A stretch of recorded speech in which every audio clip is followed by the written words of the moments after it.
पाकिस्तान की media reports में लगातार ये खबर चलाई जा रही है कि प्रधानमंत्री नरेंद्र मोदी ने हाल ही में पाकिस्तान के हवाई क्षेत्र का इस्तेमाल किया।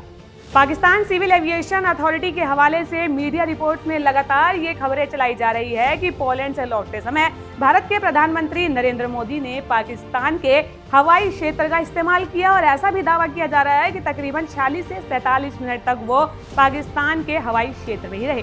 क्या वाकई में इस खबर में कोई सच्चाई है? और अगर वाकई में ये खबर सच है तो फिर आज हम ये जान ही लेते हैं कि किसी दूसरे देश के एरोस्पेस को इस्तेमाल करने को लेकर आखिरकार नियम, कायदे और कानून कहते क्या है और प्रधानमंत्री का जो एरोस्पेस का जो रूट है उसे ट्रैवल करने को लेकर ये कैसे तय किया जाता है।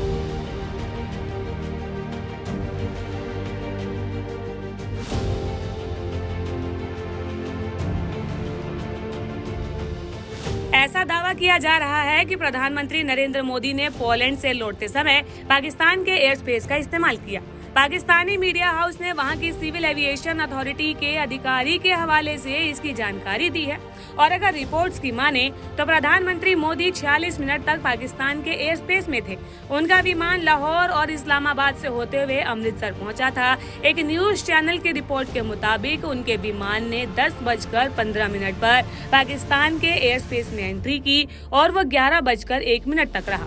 हालांकि भारत ने फिलहाल इस मामले पर कुछ भी नहीं कहा है। अब इन सब के बाद हम ये भी जान लेते हैं कि प्रधानमंत्री के ट्रैवल रूट की सुरक्षा आखिरकार की कैसे जाती है। तो आपको बता दें कि प्रधानमंत्री के किसी भी विदेशी दौरे से पहले एसपीजी और एयरसेल की एक मीटिंग होती है और फिर इसके बाद एयर ट्रैफिक कंट्रोल टीम और उड्डयन मंत्रालय के अधिकारी ये पूरा ट्रैवल रूट तय करते हैं। एयर ट्रैफिक कंट्रोल यानी कि एटीसी को इसकी जानकारी दी जाती है। और इसके साथ आपको ये भी बता दें कि पीएम मोदी जिस एयरक्राफ्ट का इस्तेमाल करते हैं वो है बोइंग 777 या फिर बोइंग 337 और इसकी खासियत ये है कि इस मिसाइल में जो डिफेंस सिस्टम है वो इनबिल्ट है। एक बात जो सामने आती है वो ये है कि एयर इंडिया जो है दुश्मन को चकमा देने में माहिर है और इसकी खासियत ये है कि दुश्मन के रडार को आसानी से एयर इंडिया वन चकमा दे सकती है। जैमर नेटवर्क और सिग्नल को जाम करने की तकनीक एयर इंडिया वन में दी गई है और इसी के साथ हीट को कैप्चर करने वाली मिसाइलों से बचने वाली सुविधाएं भी इस एयर इंडिया वन में दी गई है।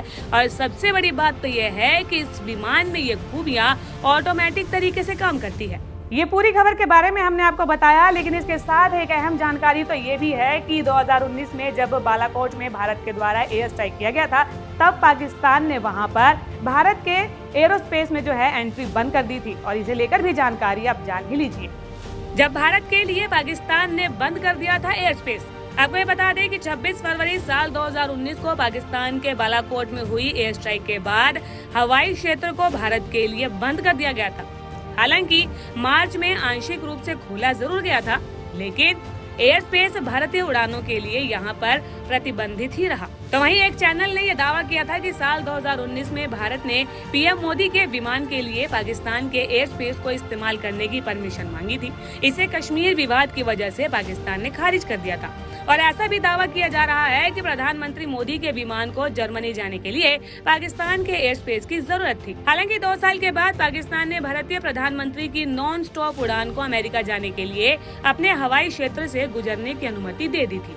आज की जानकारी आपको कैसी लगी हमें कमेंट कर जरूर बताएं और ऐसी ही कुछ अन्य खबरों के बारे में जानने के लिए जीजीसी को लाइक, शेयर, सब्सक्राइब करना बिल्कुल भी ना भूलें।